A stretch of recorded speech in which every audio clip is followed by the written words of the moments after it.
गेवराई तालुक्यातील धुळे सोलापूर महामार्गावरती रात्री अतिशय भीषण अपघात झाला आणि या अपघातामध्ये 6 तरुणांचा मृत्यू झाला। आपण सध्या ज्या ठिकाणी ही अपघातग्रस्त झालेली वाहनं उभी करण्यात आली त्या ठिकाणी आलेलो आहोत आणि या ठिकाणी थोड्या वेळापूर्वीच बीडचे अपर पोलीस अधीक्षक सचिन पाणकर यांनी देखील या ठिकाणी येऊन पाहणी केली आहे। दुसरीकडे आरटीओ अधिकारी हे देखील या ठिकाणी गेल्या काही वेळापासून आहेत। त्यांनी या संदर्भातली अपघाताची संपूर्ण अपडेट जी आहे ती अपर पोलीस अधीक्षकांना सुद्धा दिलेली आहे। आरटीओ अधिकारी माने सर माझ्यासोबत आहेत। काय सांगाल सर, कशा पद्धतीने हा अपघात झाला होता आणि मूळ कारण काय होतं? हो, काल रात्री अपघात झाला, त्याच्यामध्ये 6 जण मृत्युमुखी पडले। प्राथमिक कारण आम्हाला समजते वॉटर लॉगिंगमुळे वाहने घसरून अपघात होत आहेत। तर या अनुषंगाने अपघाताची सखोल चौकशी आमच्याकडून सुरू आहे।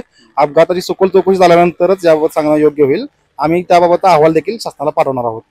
अहवाल सादर केल्याच्या नंतर हा जो रस्ता आता पाहायला मिळतो आपल्याला, साहजिकच आहे सगळं काही स्पष्ट होतं, त्यामध्ये काही सुधारणा होतील किंवा त्या अनुषंगाने आपण काही त्या अहवालामध्ये नमूद करणार आहात का? हो, आम्ही अपघाताच्या कारणांचा विस्तृतपणे सविस्तर अहवाल देणार आहोत। त्या अनुषंगाने भविष्यात होणारे अपघात टाळता येतील या प्रकारचा आम्ही उपाययोजना सुचवणार आहोत।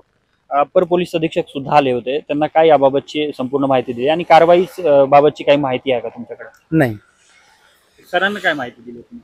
हेच जे वस्तुस्थिती होती त्याबाबतच सरांनी देखील पाहणी केलेली आहे अपघाताची। त्या अनुषंगाने आम्ही एकत्रित अहवाल पाठवणार आहोत। हा जो आयशर आहे तो अतिवेगात असल्याचं सुद्धा स्थानिकांकडून सांगितलं जात आहे, त्याबाबतची काय माहिती आहे? विरुद्ध बाजूकडून उतार असल्यामुळं वाहन वेगात होतं। वाहनाचा आम्ही स्पीड गव्हर्नर चेक केला तर तो इंटॅक्ट नव्हता। त्या अनुषंगानं वाहन वेगान असण्याची शक्यता नाकारता येत नाही।